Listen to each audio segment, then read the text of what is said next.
would love the privilege of introducing our speaker tonight. I have the privilege of introducing my seminary professor. What a treat. Dr. James White, if you don't already know, is the director of Alpha and Omega Ministries. He's a professor of church history and apologetics at Grace Bible Theological Seminary. And he's taught Greek, Hebrew, systematic theology, textual criticism, church history, and various topics in the field of apologetics for numerous other schools. He's authored many books, over 20. We have several here tonight. Some of those are The Forgotten Trinity, the King James Only Controversy, The Potter's Freedom, The God Who Justifies, and one on the Quran. He has engaged in more than 175 moderated public debates. Many, if not all of them, are online for your viewing on Alpha and Omega Ministries website. He is currently a pastor and elder of Apologia Church in Arizona. He's been married to Kelly for more than 39 years and has 2 children and 5 living grandchildren. Would you please give a warm welcome to Dr. James White.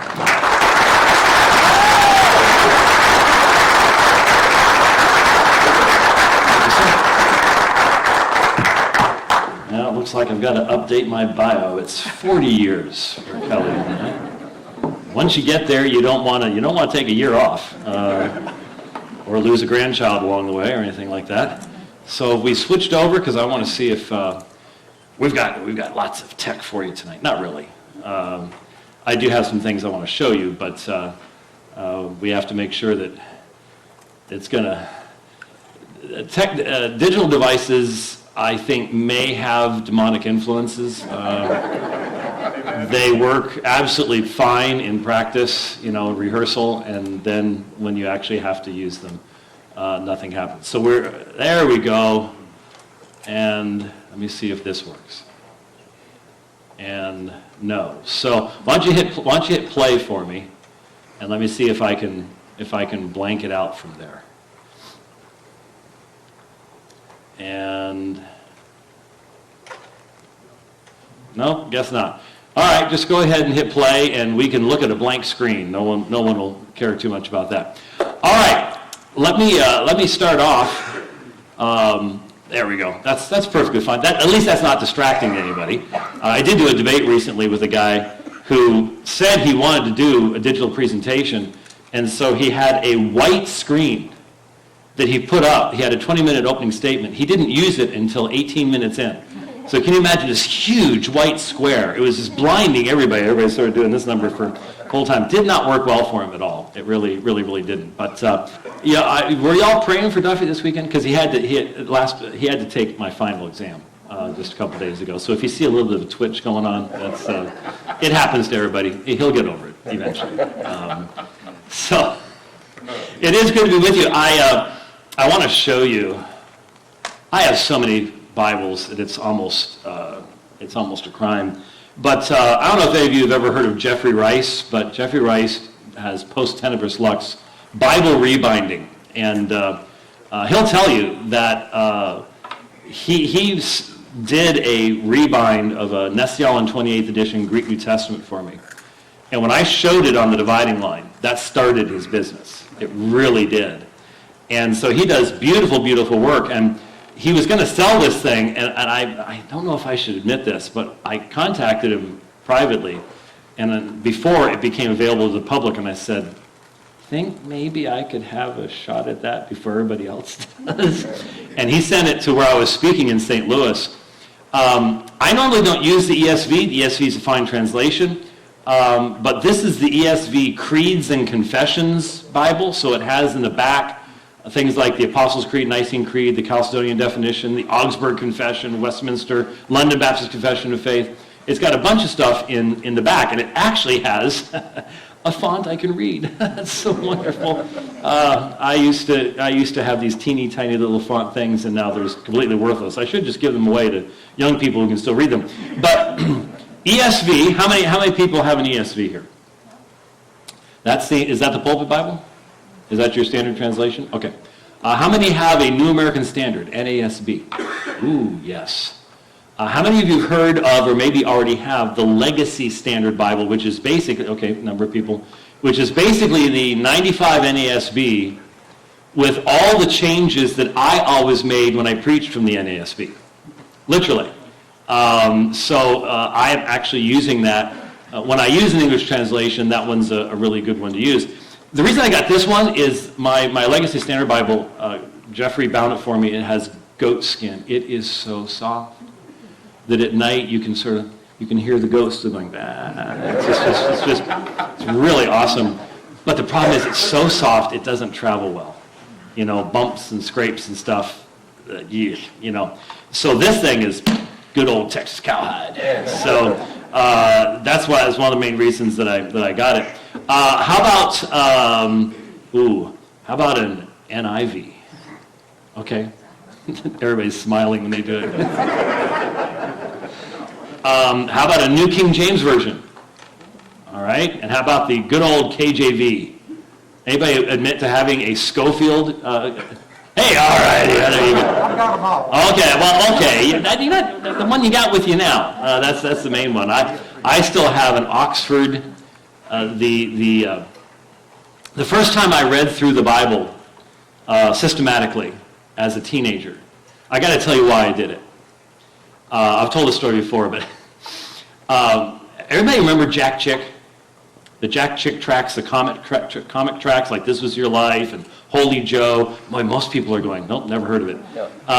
Jack Chick, back when I was a kid, I got sent to the principal's office in 4th grade for passing out Jack Chick tracts on the playground. Okay?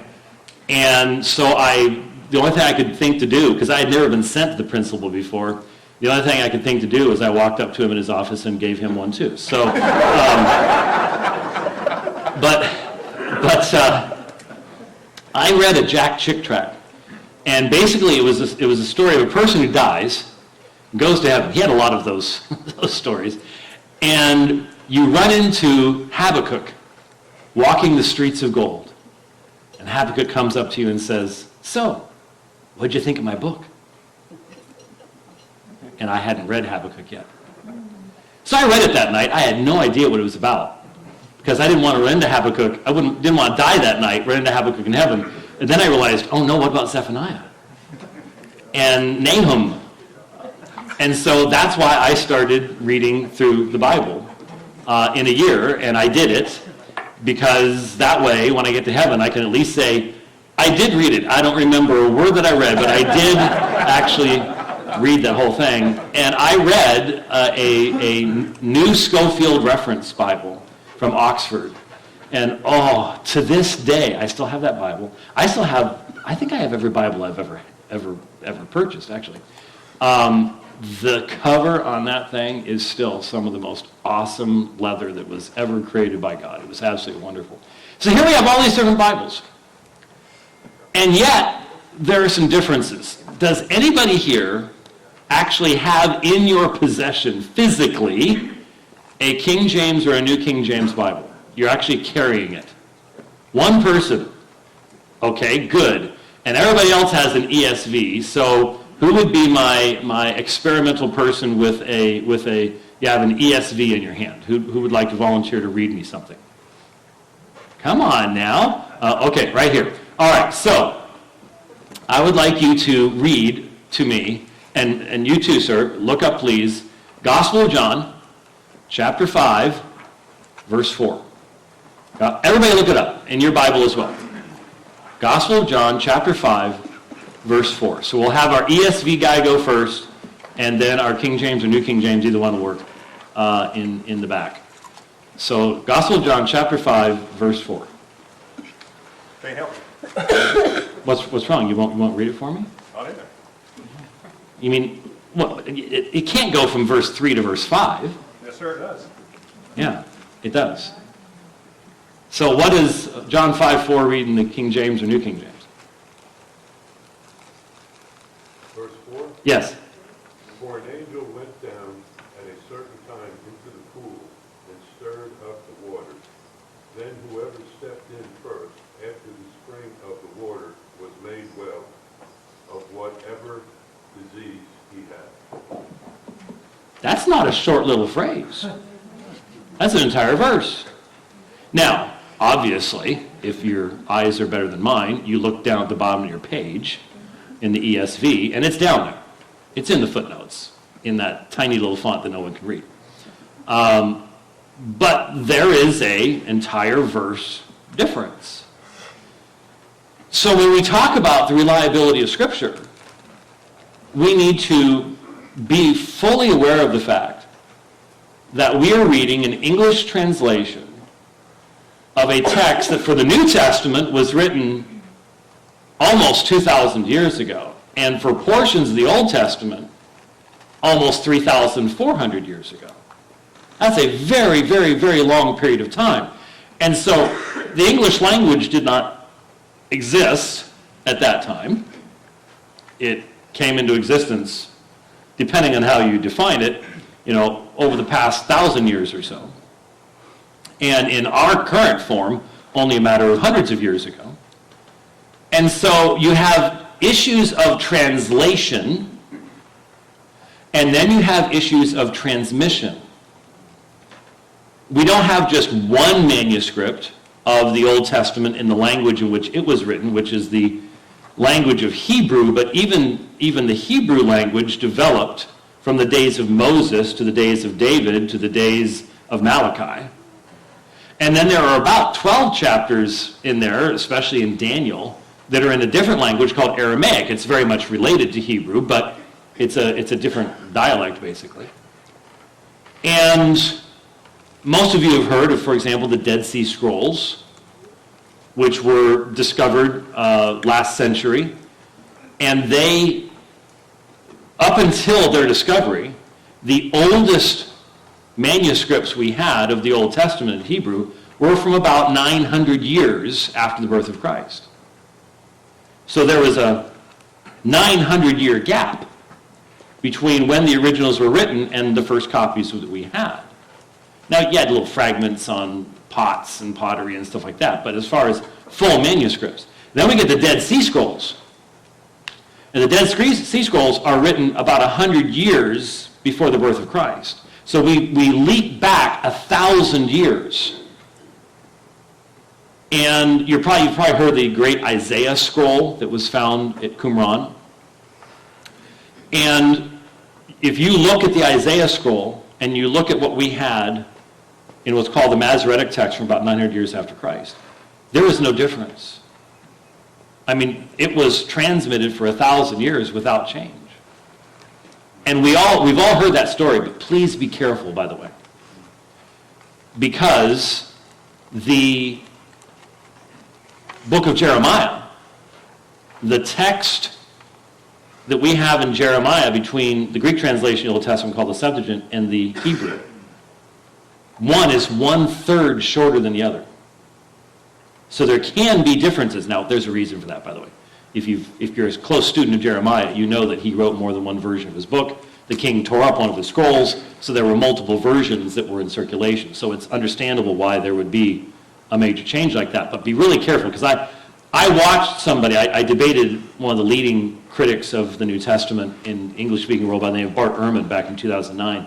And during the Q&A section, a kind believer got up and threw the Isaiah scroll at Bart, and I just knew it was going to happen. And he came back with Jeremiah. So, as I expected that he would. So, just be aware of the fact that, for example, what was the Bible of the early church? Well, what do you mean, what was the Bible? It wasn't just the same as ours? Well, remember, when you're reading Acts, none of the New Testament exists at the point in time where Peter is preaching at Pentecost, or even Paul later on is reasoning with Festus, or whatever situation we'll go back. There is no New Testament at that time. And the New Testament is written over a much shorter period of time than the Old Testament. The Old Testament's written over a period of 1,000 years by many, many different people, many of whom we don't know who they were. We don't know who they were. There's no name on 2 Chronicles, okay?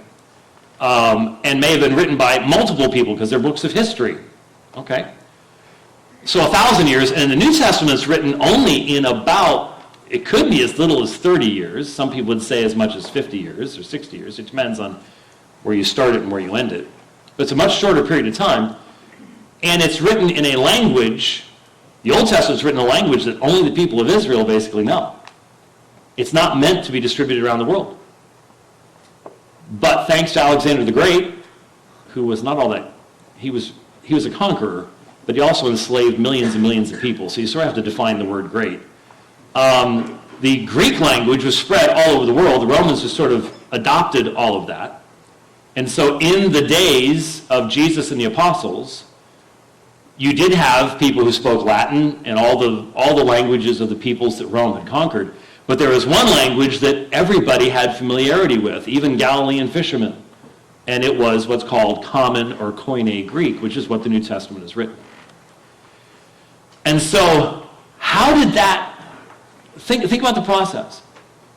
Think about, I had lunch with some of your leadership today, and I understand you're in the book of Romans, right? All right, where did Romans come from? If you're going to be starting chapter 9? Good luck with that. Yeah, as you know, I've done a few things with Romans chapter 9 over the years. Do not be concerned if you see people getting up and walking out the back. It happens every time. It's just what Romans 9 does to people. It's really weird. Anyway, how did you get that? How did that end up in your Bible down there? It wasn't written in English. It wasn't printed in nice font with gold edges on the pages. Where did it come from? Well, Paul dictated it. He dictated it. It says in Romans, it names the guy he dictated it to. So he dictated that letter, and it was written probably on something called papyrus. It may have been a scroll. You know what's really interesting? Christians didn't like scrolls. We've only found about half a dozen to a dozen maximum scrolls of the Christian scriptures. Christians wanted a codex form. That's what this is. This is a codex, printed on both sides of the page, bound like this, like a book. That was not the popular form of literature in the first century at all. We're not exactly sure why. But Christians didn't. Was it so they wanted to be differentiated from the synagogue that used scrolls? I don't know. We just don't know. So we don't know exactly what form Romans was written in, whether it was a codex or a scroll. But it was written probably on papyrus, and then it was given to someone who stuck it in a leather bag, and that someone had never encountered deodorant. Right? And they either walked or rode a stinky animal along dusty roads or very stony roads. Rome had some great roads. It is funny to go to Italy today and see roads that the Romans made 2,000 years ago, and they're still in great shape. We can't do nothing. One winter, and it's not sure that we've really actually improved things a whole lot over the years. But anyway, and it eventually gets to Rome, and on a Sunday morning, someone got up and read that epistle to the church at Rome. That was a long sermon. It was a little bit like my fellow elder, Jeff Durbin. He recently did a 94-minute sermon. I think it would take you more than 94 minutes to read Romans, but it was probably a long time. And then copies were made of it and distributed to other churches, because in Rome, all roads lead to Rome, or all roads lead from Rome. And so it would be distributed out to other churches. And there would be multiple copies made. How do you get from that hand copying? Photocopies were invented in 1949. Anyone remember those old mimeograph machines? The smell of those things. It made us all really weird. I remember those from my youth as well. Up until then, it was either printed, after the invention of printing in the West anyways. The Chinese beat us to that by a long shot. But in the West, Gutenberg's press. But up until that, it was handwritten.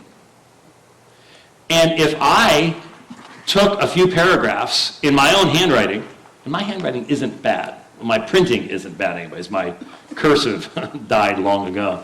But if I took something and gave it to the people in the front row, and I had you copy it and give it to the people in the next row, and then you copy it and give it to the people in the next row, all the way back to the back, Would they all read the same in the back? Nope. People would be distracted. People have different levels of eyesight. People have different levels of interest. And there would be variation. And then if 300 years from now, all we had this person's and that person's and that person's and that person's manuscript, how would you reproduce the original? That's what New Testament textual criticism is about. Because remember something. Starting with Nero in AD 64, until all the way through the most intense period of persecution, there was 10 years where the Roman Empire, all across the Roman Empire, tried to wipe out the Christian faith. And those years were? I knew that was coming. You could tell that was coming. Isn't that mean of me? I mean, I'm the professor of church history. He just took my early church history class, just took the final, and that was one of the questions on the final. Now you can find out whether you got it right or wrong, huh? Please do tell us. Please do tell us. Are you sure you've taken it? That would be a pretty cool way of doing it, you know. If I get a note from you that says, oh, I forgot to submit this, I'm sorry, it ain't going to work now. Between 303 and 313, the Roman Empire tried to wipe out Christianity. And they destroyed thousands of copies of the Scriptures. Thousands and thousands of copies of the Scriptures. And then the peace of the church comes in 313, and the persecution ends. And by the end of that century, the Roman emperor declares Rome to be a Christian empire. Now, that's all fascinating stuff I can't get into, but the point is, we have about 5,800 handwritten manuscripts of the New Testament in Greek. That doesn't mean that they're from Matthew to Revelation. Sometimes the older they are, the much more fragmentary they are. The older they are, the not older, so the newer they are, the more full that they can be. But the job of New Testament textual criticism is to take all of that and recreate the original. So when you look at John 5:4, and you see the ESV doesn't have it, but the King James does, why would that difference exist? Well, just a little more history here. The King James and the New King James are based upon what's called the Textus Receptus. Now, the Textus Receptus is just a Latin phrase that means received text, and no church ever gave it that name. That was an advertising blurb. Back in the 17th century, everyone studied Latin. So you even advertised in Latin. We don't do that anymore, just in case you haven't noticed. And so that was an advertisement for a printed edition of the Greek New Testament, and they called it the Textus Receptus, the received text.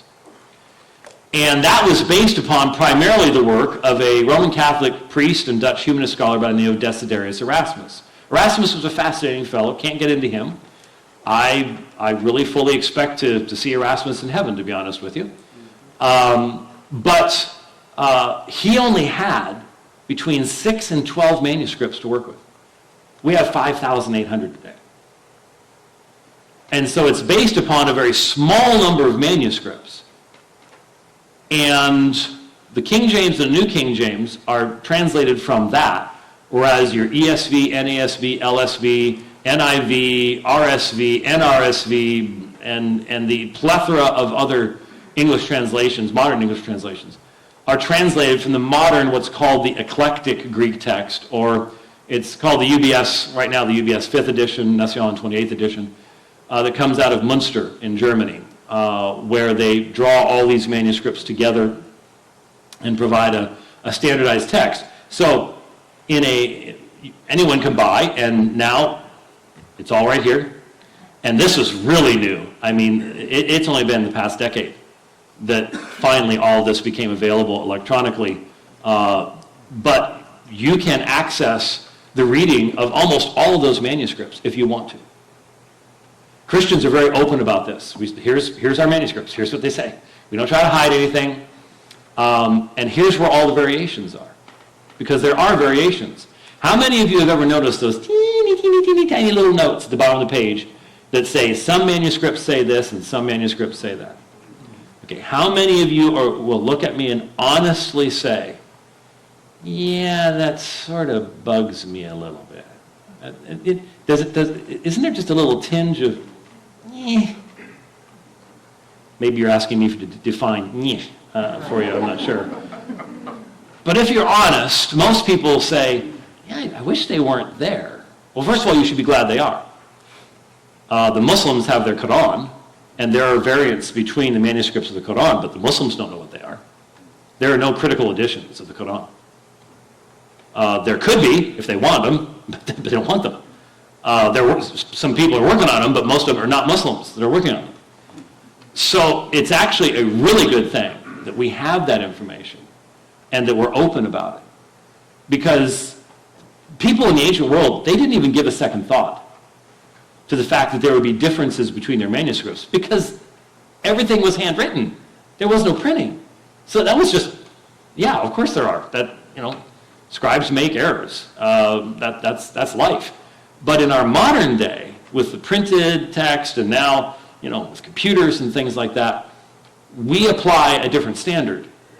And we don't like having to deal with the fact that there are later manuscripts that contain this description of an angel coming down and troubling the waters, whereas all of the earliest Greek manuscripts we have of John chapter 5 do not contain that story. And just in passing, large majority of New Testament textual scholars would say that was actually... How many of you take notes in your Bible? I notice you have some wider margins in your Bible there, Pastor. And I guess they make journaling Bibles and stuff like that now. And so, wow, there's lots of stuff out there. Left-handed green-eyed people's Bibles and stuff like that. So, a little bit of a marketing ploy there, I think. So how many of you do make notes? Because my mom used to do that. My parents are gone now, and so I've gotten like some of my dad's old Bibles and my mom's old Bibles. Her handwriting, wow, that was just incredible. It was so good. But she would make notes. And Christians have always done that. And most scholars believe that John 5:4 is an early marginal note that explained, because think about it, why were all these sick people laying around this one pool? Well, everybody in Jerusalem knew why. But if you didn't live in Jerusalem, how would you know why? And so probably in a sermon at one point, some pastor was saying, now this is why they were there, because an angel would come down and trouble the water. And someone goes, I want to remember that. And then someone copies that person's manuscript. And they're gone. They're dead and gone. So you can't go to them and say, is that an explanatory note? Or it was also very common when you were copying the scriptures that if you skipped a line, if you skipped something and you've gone all the way down, any of you, I wrote most of my high school papers with an IBM Selectric. Oh, that was a typewriter, wasn't it? Only the old people are going, oh, yes, it was. The smell of whiteout, correction tape. These young people don't know what it was like. That's why you should respect us young people. We endured a lot. I had to stop typing once in a while because a dinosaur would be walking across the internet. I didn't want to hear that. You need to respect us. What were we talking about? I don't know. So there would be times I'd be typing a report, and I had to remember to put the footnote in. But if you forgot and got too far down the page, and there wasn't any place for the footnote, you know what you did? Now, young people, try not to faint here. You took that thing out you had just done typing, and you crumpled it up, and you threw it in the waste can, you got another piece of paper, and you started all over again. That's how you did it. That's why you should respect us, folks. And so they would get to the bottom of the page and then realize, oh. And so they would write what they skipped, because they could get away with this. They didn't have a teacher that was going to mark them off for it. And they'd write it in a smaller font in the margin. So how do you know which one it is? And the neat thing, and by the way, this is a good thing, Christian scribes tended to be extremely conservative. They didn't want to lose anything. And so the assumption was it was there, it needed to be there, and they'd copy it.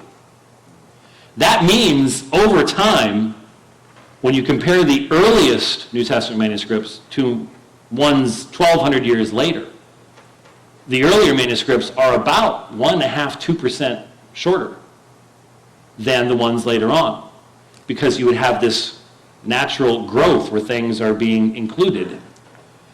And you might go, I don't like that, but think about it. What's the alternative?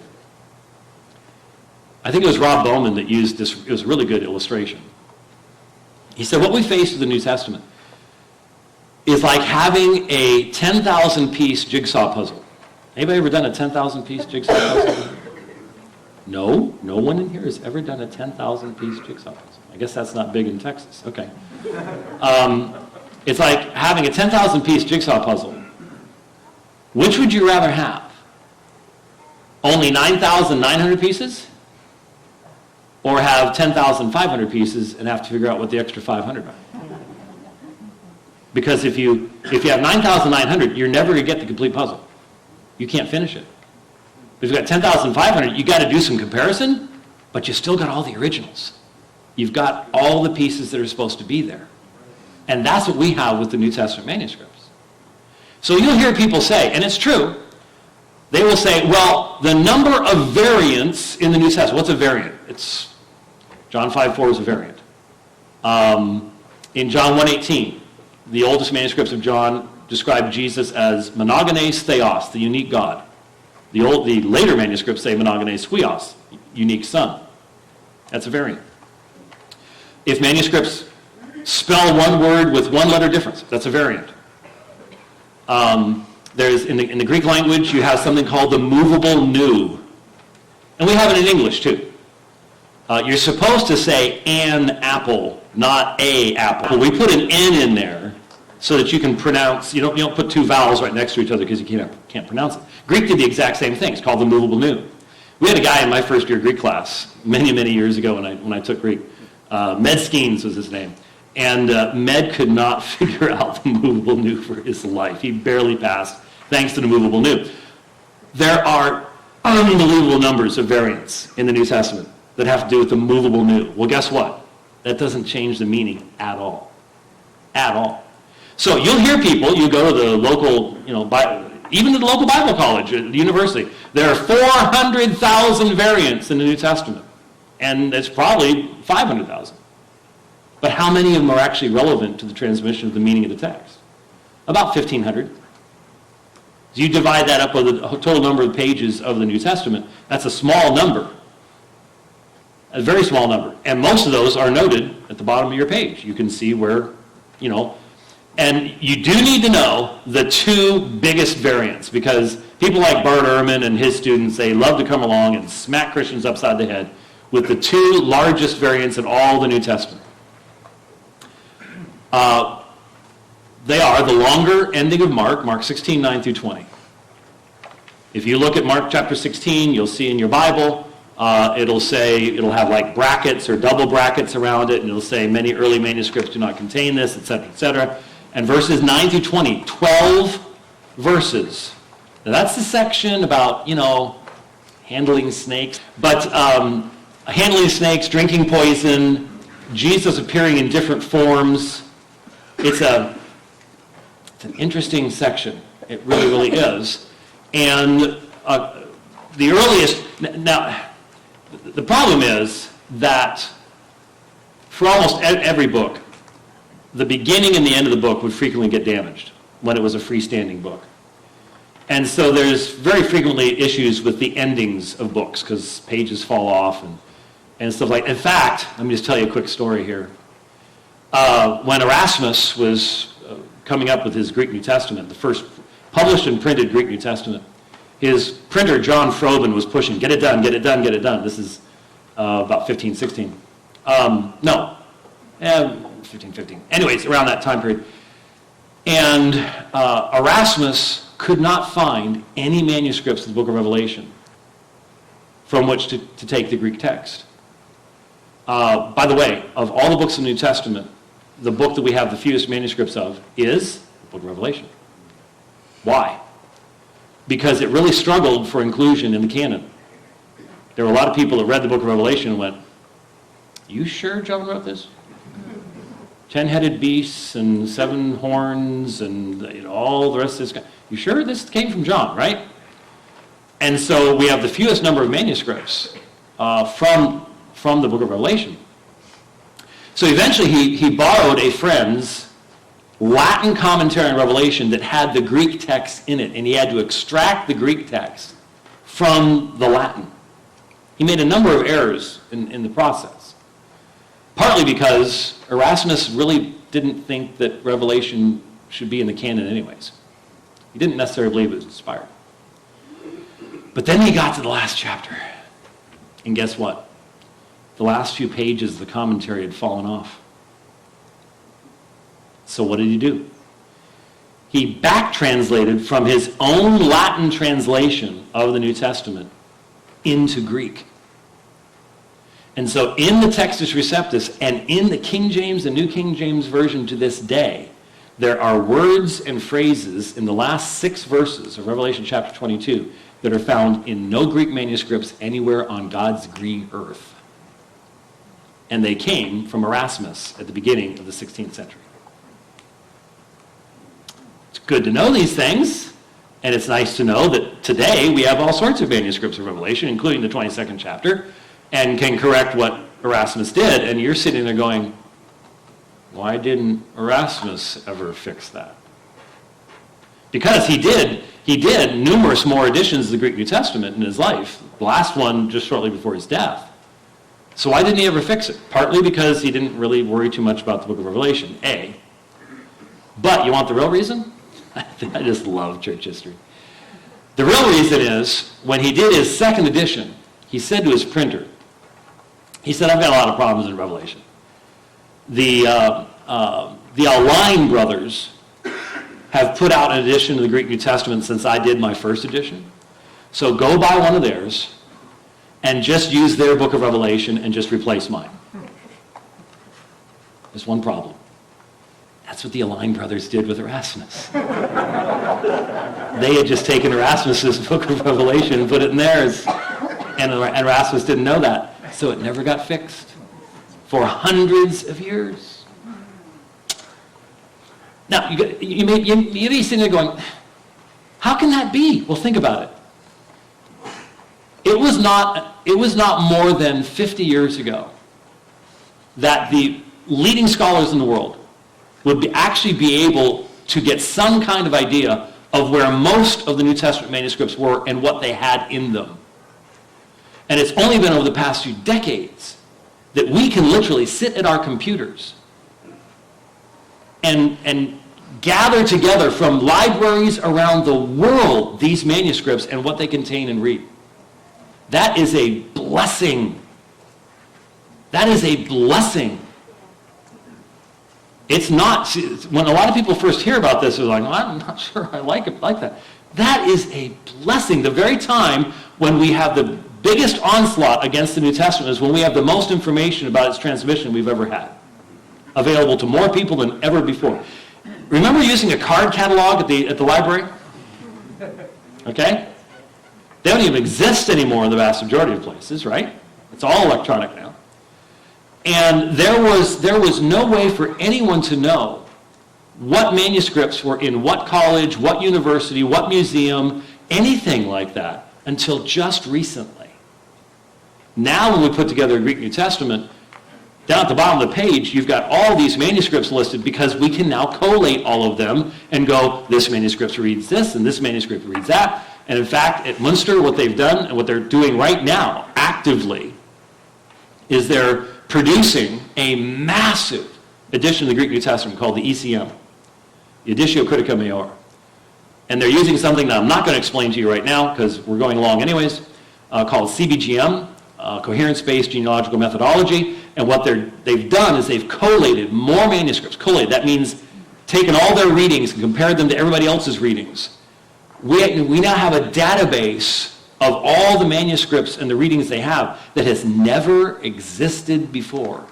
When we say that the New Testament manuscripts agree in certain percentage up until literally the past 10 years, that was always just a guess based upon a scholar someplace. Now you can get a computer readout of it. You can go online and bring it up on your own screen for any variant in the New Testament. Now, it's not all done, but for right now, Mark, John's going to be coming out soon, Acts, and the general epistles, they are all done. And for any variant there, you can go online for free right now and dig so deep you'll get lost. Believe me. That's a good thing. That is a positive thing. It's not a negative thing at all. And so, back to where we started with all this, the reason you have differences between the King James and New King James, they're using the Textus Receptus, modern translations are using the modern Greek text, which are influenced by all of this study. And you have textual variants. But the other reasons are because of differing translational philosophies. And so, you have a difference between a very formal or strict translation and a more dynamic, paraphrastic translation. And every translation is a mixture of them. You can find places where even the King James translators gave a really paraphrase translation of something. Normally they didn't do that. The New American Standard is normally very formal and strict. The NIV much less so. But there are times when the NIV has a super literal reading and the NASB has a less literal reading, and the ESV sort of bounces around between the two. And so it's a matter of translational methodology, not necessarily a difference between the manuscripts themselves that are being translated, that will explain the differences that you have. Now, before I show you, because it's one thing to sit here and talk about manuscripts, but I like to show people the manuscripts so that those little notes down at the bottom of the page all of a sudden take on some reality. But before we look at them, why is this important? Let me tell you a story from my own experience that will give you an idea of why this is so important. I was teaching apologetics at Phoenix Seminary back in 2016, and I got a phone call one day, and it was from Satan. CNN, same thing. And a representative of the Dr. Drew Show. Anybody know the Dr. Drew Show? Heard about that? Okay. They wanted me to come on to talk about transgenderism. Well, that's a setup. And the first time I was on via Skype. Bad move. Bad move. You can't have a debate on Skype. You can't do it. Not when they're all live and you're hearing what they're saying 3 seconds after they say it, and they're talking over you. And so I wasn't overly satisfied with my first appearance on it, and I thought, well, okay, I tried to get some truth out. I did the best I could. A couple days later, they called back, and they want me back on. I'm not sure if I just made a really good doormat or just what it was. And I said, well, I'll be honest with you. I'd much rather be in studio. Well, we don't have any money to fly you out. I said, well, my wife works for the airlines. I can fly out myself. Well, we can't put you up. We'll get a hotel. We can't get a car. We'll do that ourselves. Okay, if you can get to the CNN headquarters in Los Angeles, we'll have you on in the studio. So I walked into the gates of hell and fought through the demons and got to the green room, where the producer informed us, I love this, the producer informed us that we need to keep our answers very short because their studies showed that if any one person, you're going to love this, if any one person talks for more than 15 seconds, their audience will tune out. That's where you get the real deep coverage of the news when you do that. So I just realized I have gone way... No. I'm doing okay. You're good. I'm good? I'm good. Okay. All right. Good. We've got it set up here for enough time. All right. So during my appearance... Now, I was on with the guy... Did any of you remember the former Army chopper pilot, about 6'2", who now thinks he's a girl, and he was on with Ben Shapiro. And Ben Shapiro misgendered him.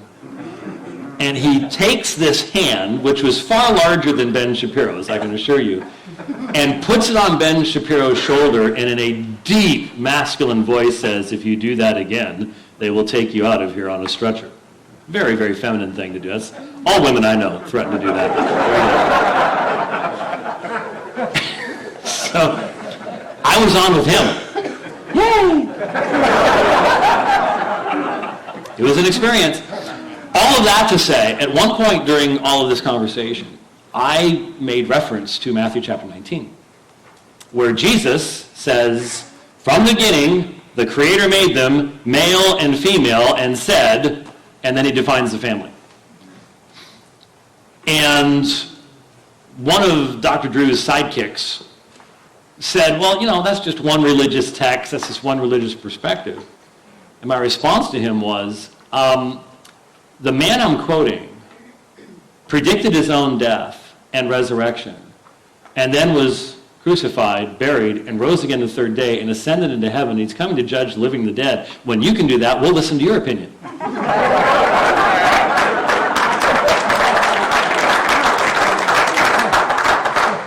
He didn't really have much of a response to that, actually. Now here's the problem. Did you hear what I said? I said the man I'm quoting. And in light of, I've mentioned his name a few times, Bart Ehrman. You can see the debate I did with him in 2009. He will not debate me anymore. It's funny. When we do debates, we always give an unedited master to the other side, so both sides can distribute the debate as they feel free. For years, he never posted that debate. And then finally he did. And the comment he made when he posted it was, this was not my best debate. Now, for Bart Ehrman, that's as close as you're going to get to an admission that he did not win that debate that you'll ever get. We stood toe to toe. And I got him to say things. I got him to admit that that we have far earlier attestation for the New Testament than for any other work of antiquity. And this is the leading critic of the New Testament in the English-speaking world. I didn't even expect that.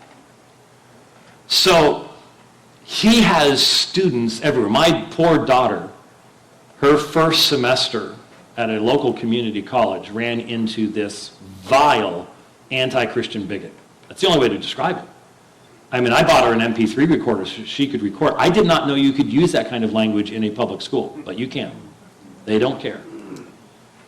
And she, after weeks of patience, I mean, she's attended, I have this wonderful clip that I play. I was debating a Muslim on Long Island, and the camera pans back, and there is just nothing but this long line of Muslims waiting to ask me questions. The Christians didn't get up to ask questions like, Christians, what are you doing? Come on. Yeah, we won the debate, but still get up and ask questions, because now I've got to deal with this. And the camera, when it would show me, once it widened out, and here's this little 9-year-old girl sitting on the front pew, looking back at all these Muslims asking questions of her daddy. And so, I don't know if any of you are familiar with my daughter Summer. She has a webcast called Sheologians that is really, really popular. A lot of people love listening to it. The apple didn't fall very far from the tree on that one, and I'm very proud of that. But she patiently endured this guy's attacks on Christianity until finally she just, as you would expect, popped. He was saying some stupid thing about the languages of the New Testament, and she challenged him because she knew the languages in which the Bible was written. My dad's a professor of those languages. I've heard him debate this stuff. And he just went nuts at her. And his final, deepest scholarly refutation of her was, just Google it. There you go. He is the kind of student that Bart Ehrman produces that is teaching in every local community college across America and English-speaking world. And so, because of that, there is tremendous skepticism about the text of the New Testament. So when I said on the Dr. Drew Show, the man that I'm quoting, I know I can back up the textual validity of Matthew chapter 19. But what happens when you quote it? That's why we have to have an idea of where the Bible came from. and what the standard attacks against the reliability of the text of the New Testament are. Ehrman is a radical skeptic. He once said, now I've been told that he backed off on this, but I've never seen it. But he once said in a debate with Dan Wallace that unless he had, how did he put it, 10 notarized copies of the Gospel of Mark dated within 6 months of the original, he could never really know what Mark actually wrote. That is the level of skepticism that no one has ever held in the past. If you have that level of skepticism, you don't know what happened in ancient history any earlier than about 1800. You have no earthly idea. You certainly don't know anything that happened in the Roman Empire, anything like that. Because you simply don't have that kind of information about antiquity. You just don't. And so it would be the end of all history, all understanding of everything that came before us. And it's very modernistic. I mean, we have people, now that we have these things, anything that happens, if there's a police incident anywhere, what do you see? You see 20 people doing this number, right? These things didn't exist. I remember the first digital camera I got not that long ago, 640 by 480 resolution. Wow, that was great. We just don't realize how things have changed so radically in the modern period, and we apply modern standards to antiquity, which they would look at us and go, what in the world are you talking about?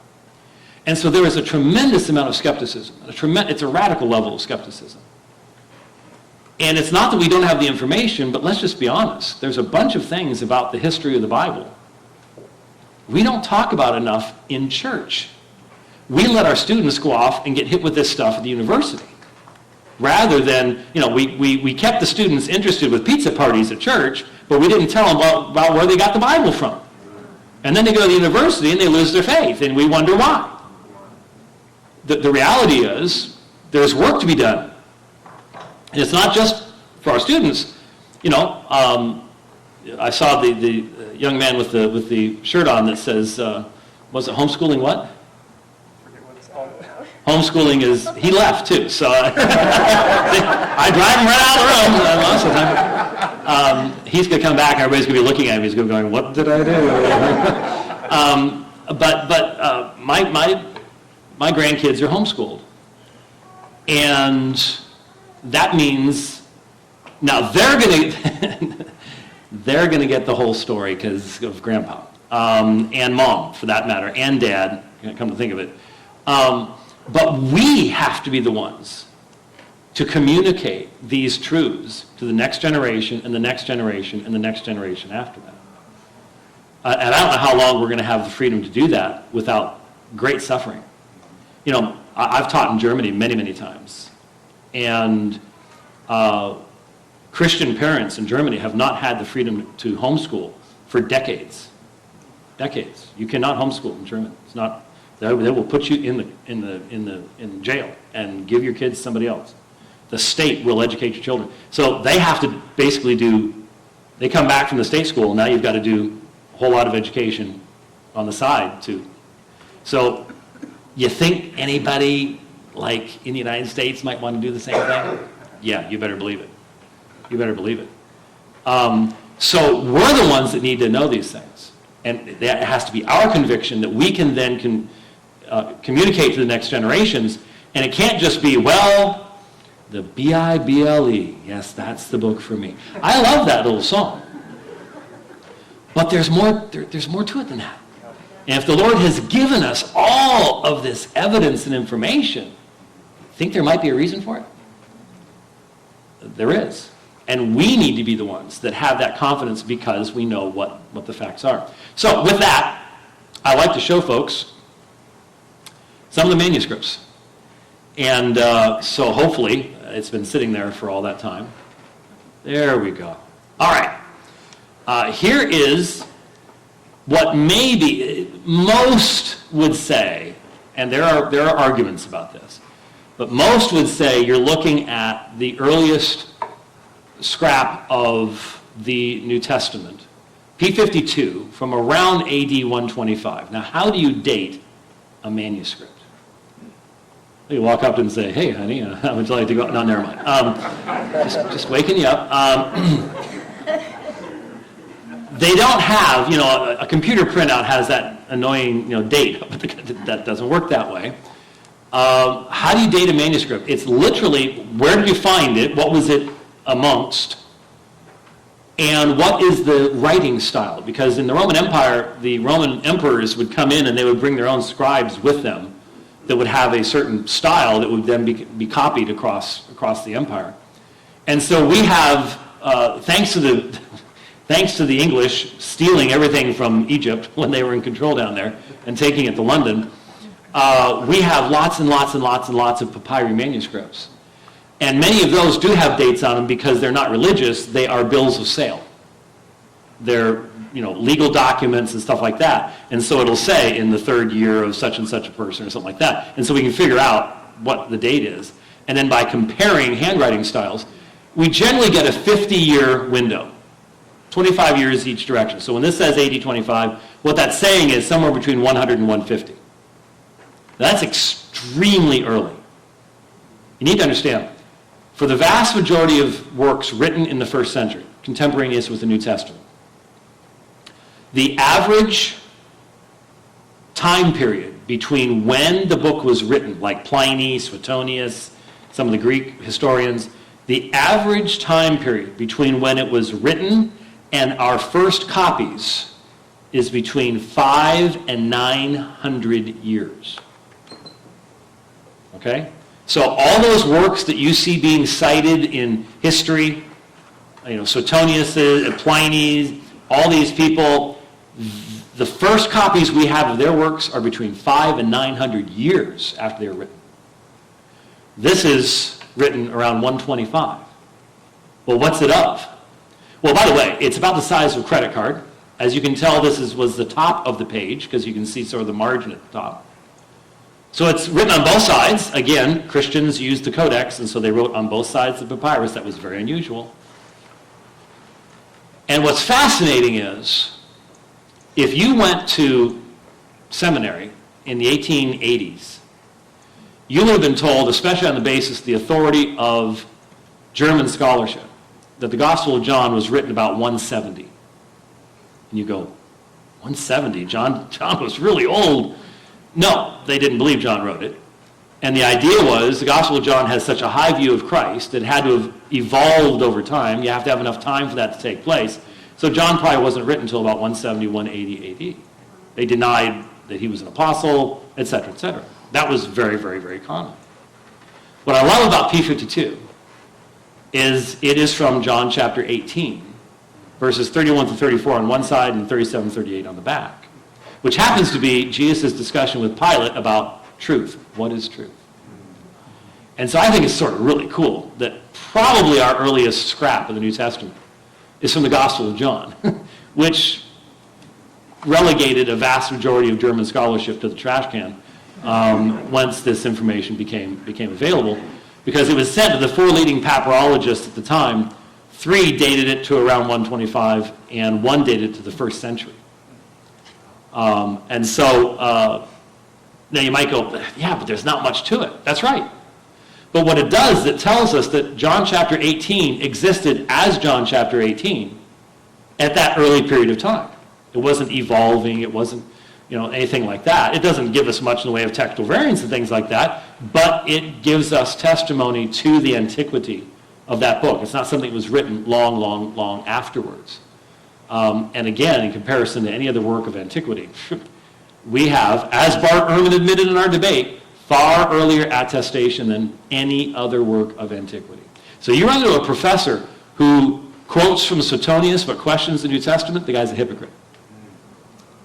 If he's going to question the reality of the New Testament, he needs to be questioning all of history. And there are a few of them out there as well. But that's P52. Then we have, it's a whole lot easier to see this one right behind my head, huh?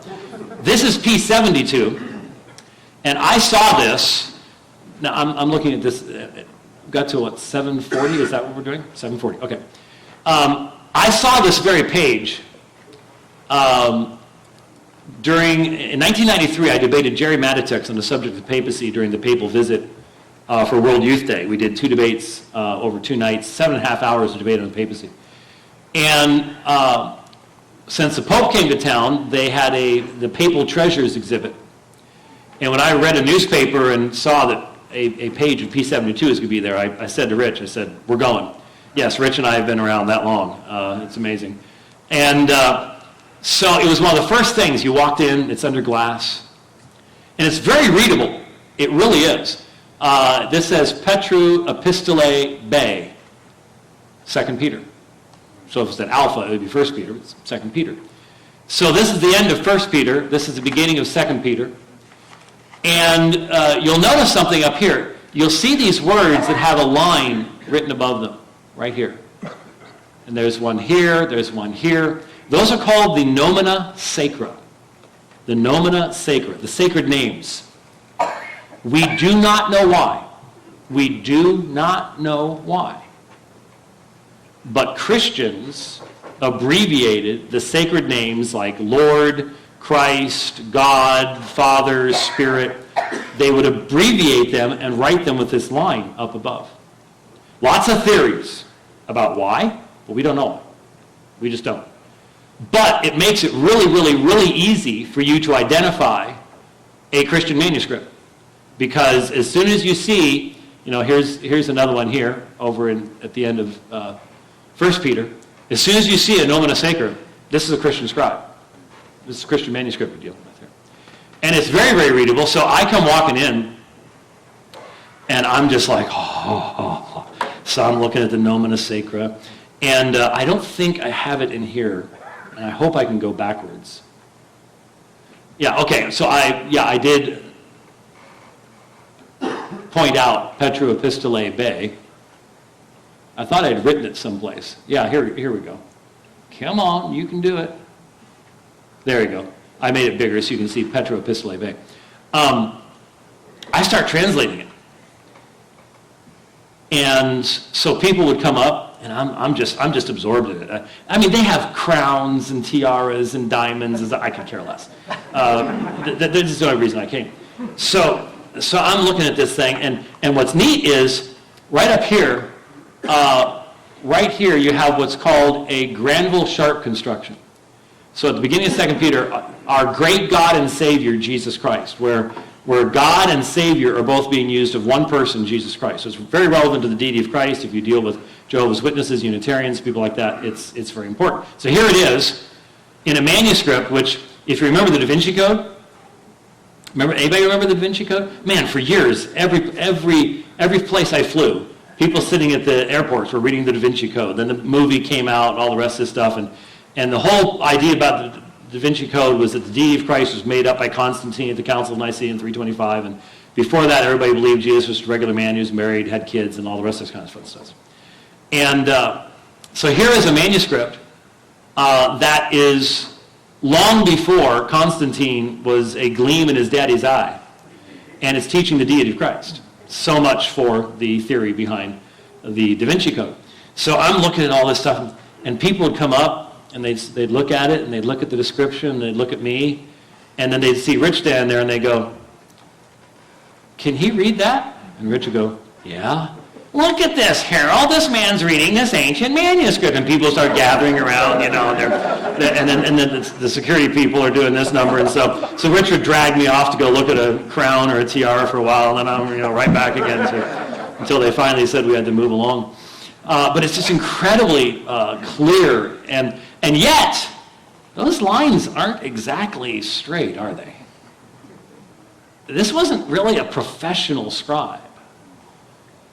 And the thought crossed my mind even as I was reading it. Here's a believer from 1,800 years ago. And ask yourself a question. How big would your Bible be if you had to hand copy it? Because here's someone who's taken time. They don't have LASIK. They don't have fluorescent lights. It may have been, well, it was illegal to copy these things all during that time period in Rome. They may not have been persecuting for that at that particular time, but was this guy risking his life? Was this maybe a literate person traveling? They visit another Christian church, and someone brings out 1st, 2nd Peter, and he goes, we've never heard that. We don't have that in our church. Can I make a copy? Yeah. And that's what we have 1,800 years later? Don't know. Don't know. But one thing was obvious is here's somebody who loved the Word of God a long, long time ago.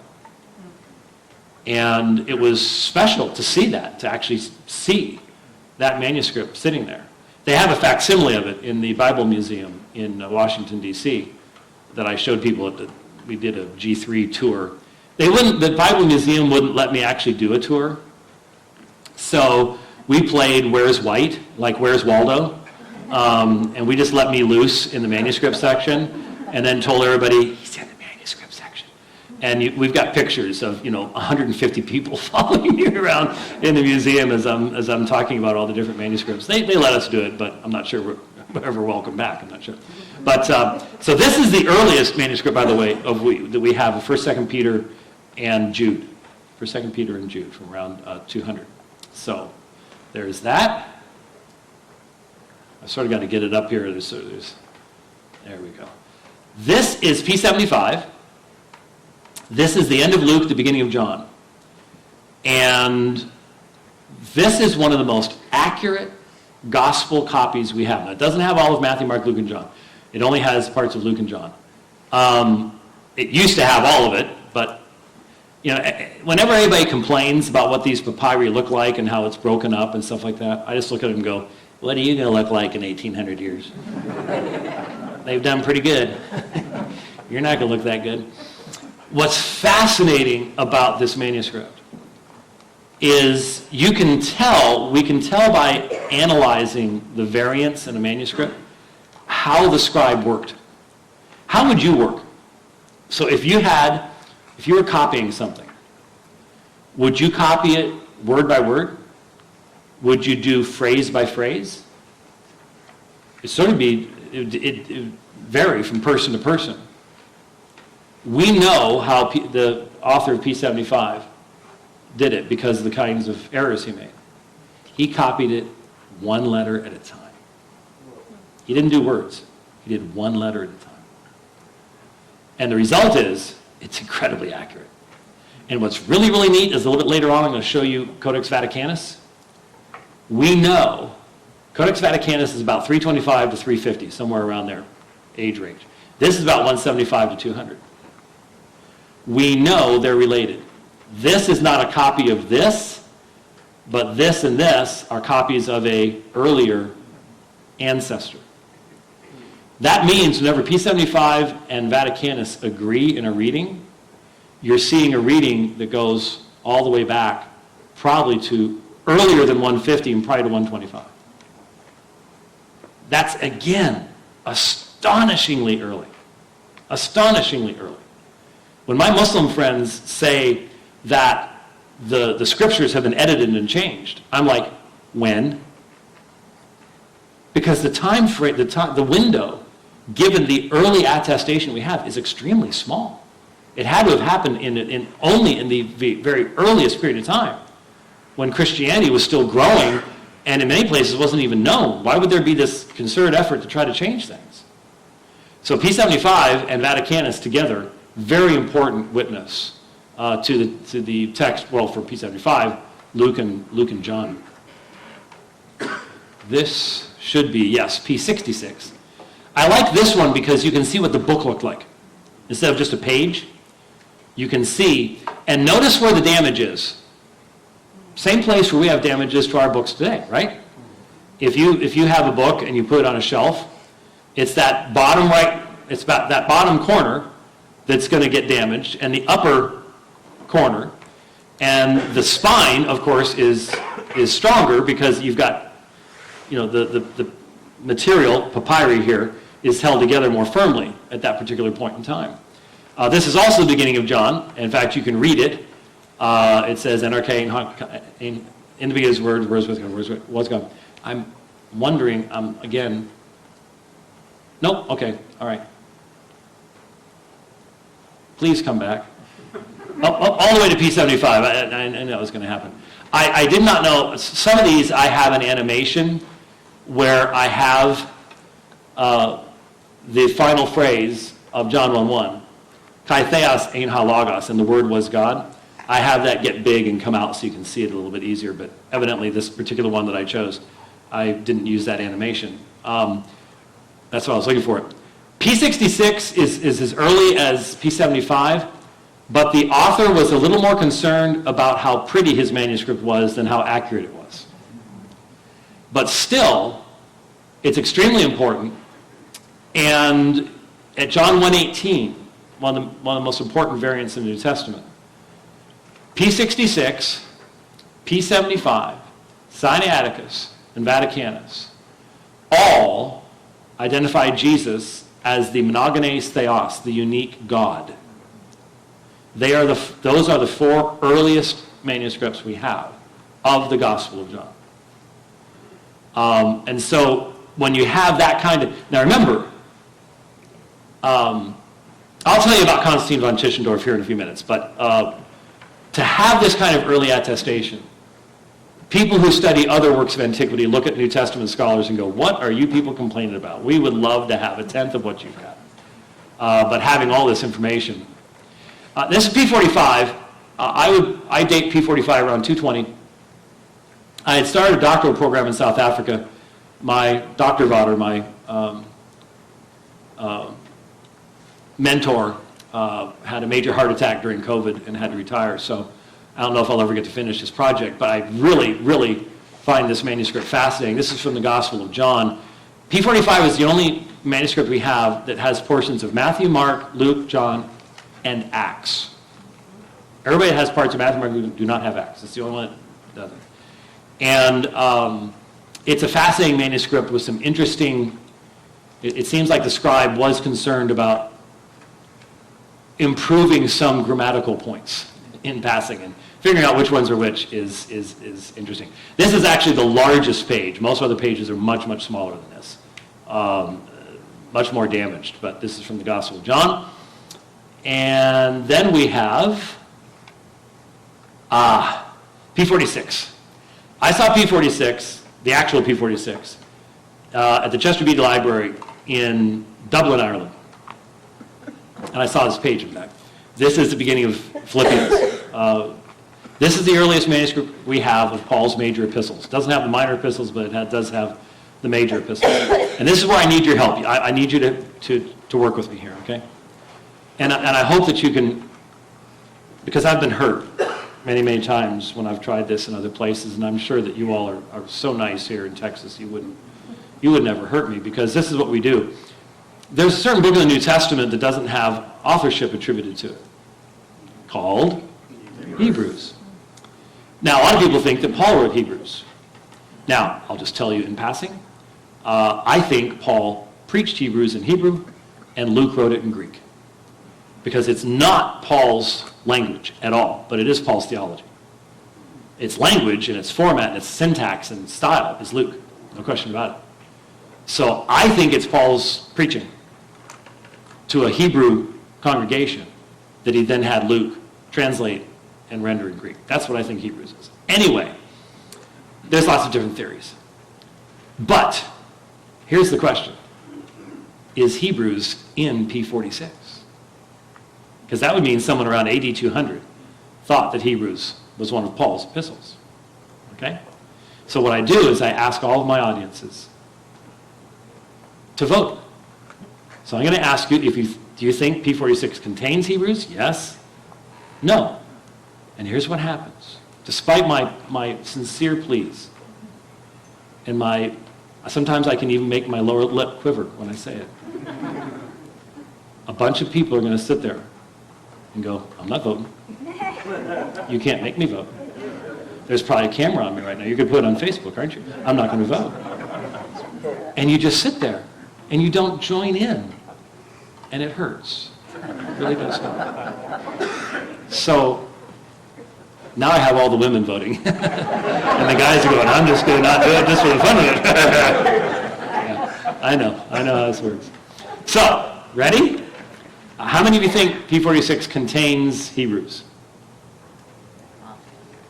Okay. How many of you think it does not contain Hebrews? Man, that's about 60-40. How many of you did not vote? Yeah. Thanks, brother. Appreciate that.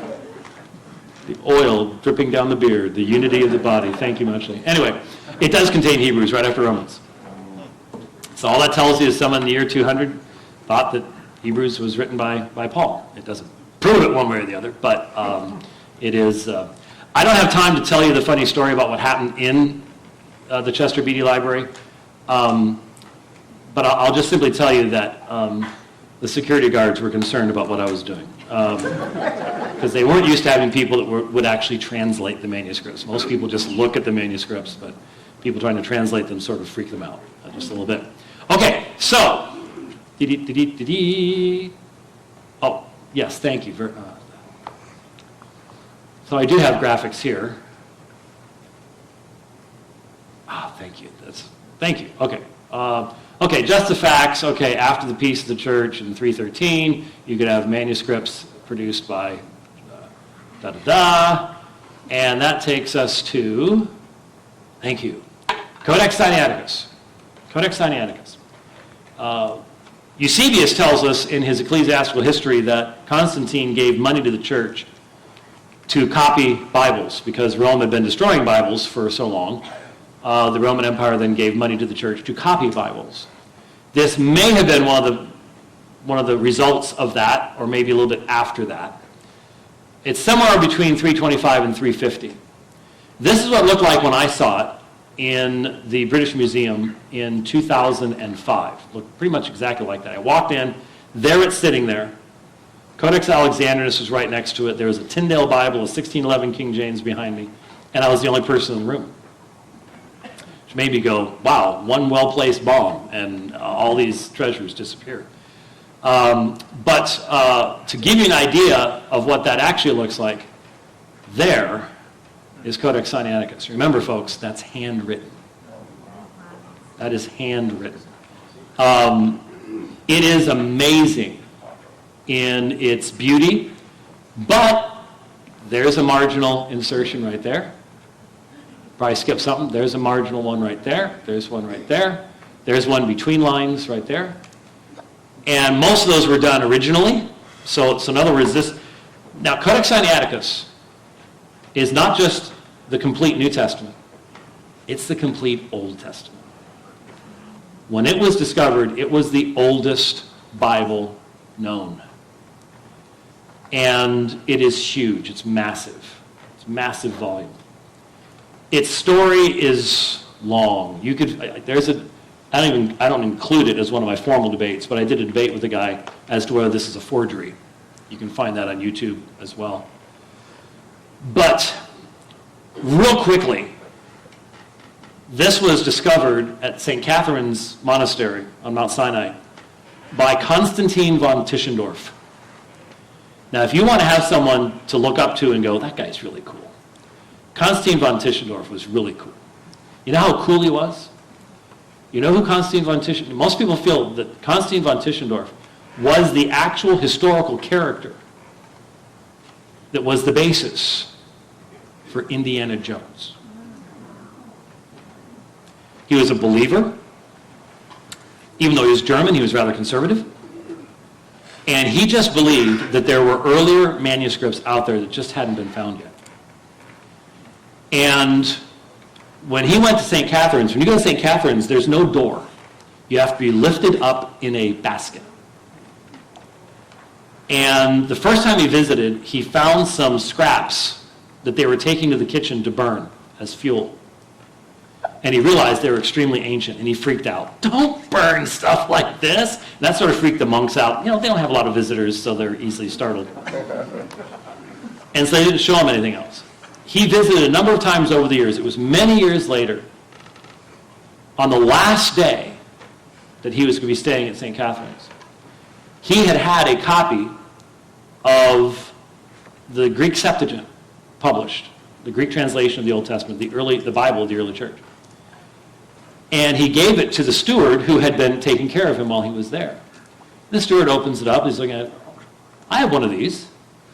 Would you like to see it? And he goes into his cell, and he takes out of the closet a large volume wrapped in a red cloth. And he lays it down and pulls the red cloth back. And von Tischendorf is staring at Codex Sinaiticus. But he's wiser now. And so he's like, oh, yeah, well, that's pretty cool. You mind if I sort of thumb through this, take a look at it, this evening in my room? Oh, sure, go ahead. Okay, now we don't have any video evidence of this, 'cause this is in the 1800s. But I have a really sincere belief that von Tischendorf goes into his room, he closes the door, he walks over and goes, silently, yes! All my years of searching. He spent the whole night, never slept, just looking through this thing and reading it and going, oh my goodness, look at that reading. Oh, what? He's blown away. Tries to purchase it, can't. The Tsar of Russia got involved. The monks at Sinai to this day believe they got ripped off. But it ended up in Russia and then was sold to the British because the Russians needed money really badly in the 1930s, and it's now completely online. You can zoom in super tight. You can have different kinds of light to see stuff. It's all at codexsinaiticus.org, I think, though they really need to update their website.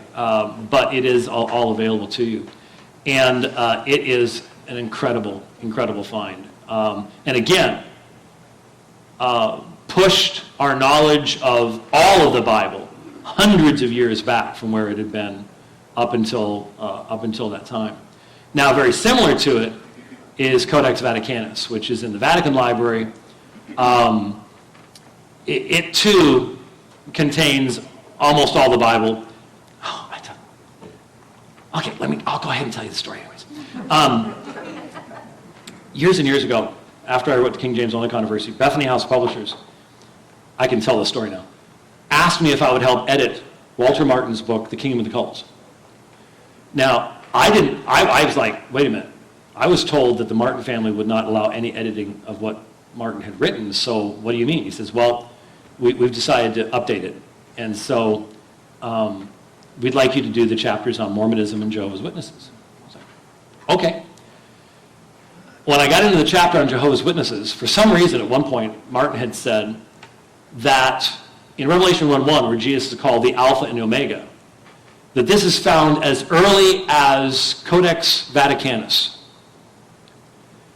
Now, I had just written the King James Only Controversy. It's the only reason that I would know this. And the vast majority of people would not know this, but I'm weird. But Codex Vaticanus ends at Hebrews 9:14. There is text after 9:14, but it's a 10th century manuscript. It's not the original Vaticanus. And so you can't say what Codex Vaticanus reads at Revelation 1:1 because we don't have Codex Vaticanus at Revelation 1:1. So I fixed it. Now, you know what the funny thing is? Everything I fixed. There were a couple of things in Mormonism and stuff. There were some things that needed some fixing. Hey, Martin did an incredible job. He didn't have nearly the resources that we have today on a lot of these things.